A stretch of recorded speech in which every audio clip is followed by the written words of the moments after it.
80 शब्द प्रति मिनट शुरू।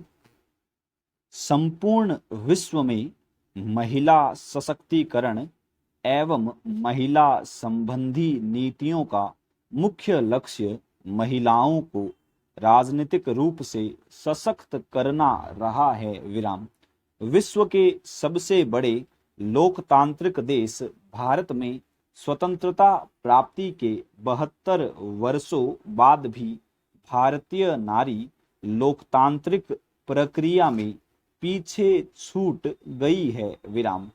भारतीय संविधान द्वारा स्त्री पुरुष को समान दर्जा दिए जाने के बाद भी देश की महत्वपूर्ण राजनीतिक संस्थाओं में स्त्री की भागीदारी 20% से भी कम है। विराम। भारतीय समाज में स्त्रियों के प्रति उपेक्षापूर्ण व्यवहार की समाप्ति एवं उनकी राजनीतिक स्थिति को सुदृढ़ करने के लिए 12 सितंबर 1996 को पहली बार महिला आरक्षण विधेयक लोकसभा में प्रस्तुत किया गया था, जो तब से लेकर अब तक राजनीतिक दलों की राजनीति का शिकार है। विराम। मार्च 2010 में राज्यसभा में यह विधेयक पारित हो जाने के बाद महिलाओं को 33% आरक्षण देने की नीति पर काफी विवाद हो गया। विराम। वर्ष 2017 तक इस विधेयक पर पूर्णतः सहमति नहीं बन पाई। विराम। परिणाम यह हुआ कि लोकसभा ने इसे भारी मतभेद के कारण अभी तक पारित नहीं किया है। विराम। महिलाओं को दोयम दर्जे का प्राणी न केवल भारतीय बल्कि पूरे विश्व के पुरुष प्रधान समाजों में माना जाता रहा है। विराम। यही कारण है कि आज भी विश्व की अधिकांश संसदीय व्यवस्था वाले देशों में महिलाओं की हिस्सेदारी 20% से भी कम है। विराम। इंटर पार्लियामेंट्री यूनियन की 2019 की रिपोर्ट के अनुसार विश्व के 193 देशों में मात्र 50 देशों की संसदों में महिलाओं की भागीदारी 30% या उससे अधिक है। विराम। शेष देशों में महिलाओं की भागीदारी 30% से नीचे है। विराम। विश्व के 1/4 देशों में महिला सांसदों की भागीदारी 14% से कम है। विराम। विश्व में रवांडा, क्यूबा तथा बोलीविया ऐसे देश हैं जहां 50% से अधिक महिलाओं की भागीदारी है। विराम। संयुक्त राष्ट्र के मानकों के अनुसार संसद में महिलाओं की भागीदारी 30% होनी चाहिए।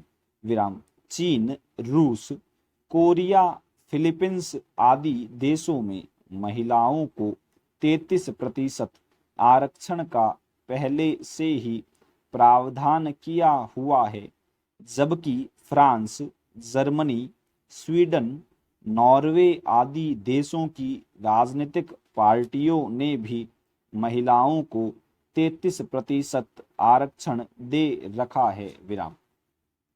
भारत वर्तमान में महिला आरक्षण को लेकर कानून बनाने में असफल रहा है। विराम।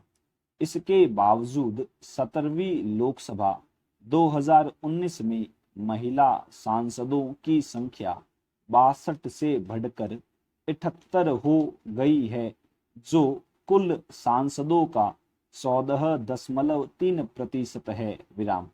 अतः भारत को इसे और बढ़ाने की आवश्यकता है, क्योंकि भारत की भागीदारी अपने पड़ोसी देश चीन, पाकिस्तान व बांग्लादेश से कम हैं। विराम।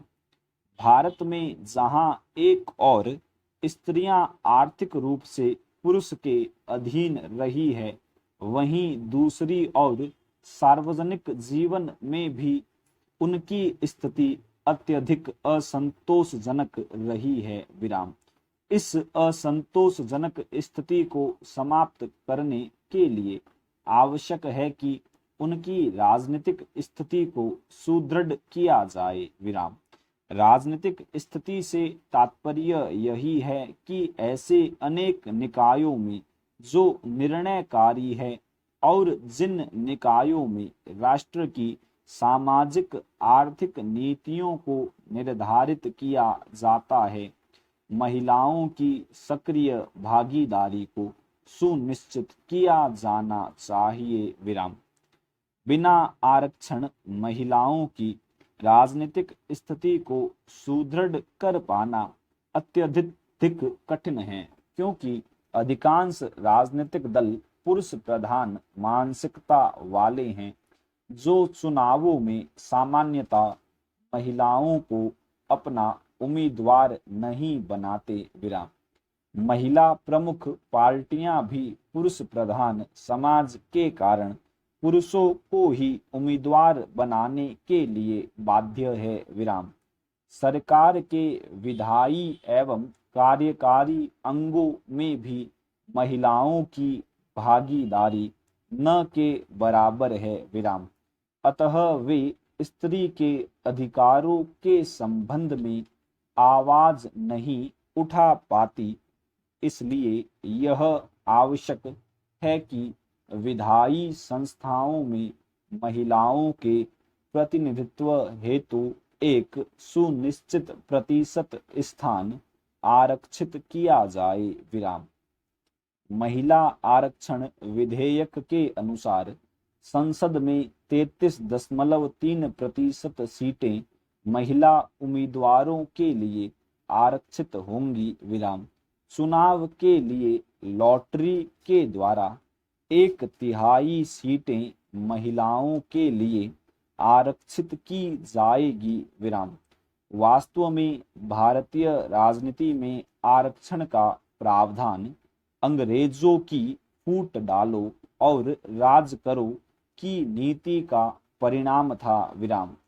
अंग्रेजों ने भारत परिषद अधिनियम 1909 के माध्यम से पहली बार मुसलमानों को पृथक एवं प्रत्यक्ष प्रतिनिधित्व दिया। विराम।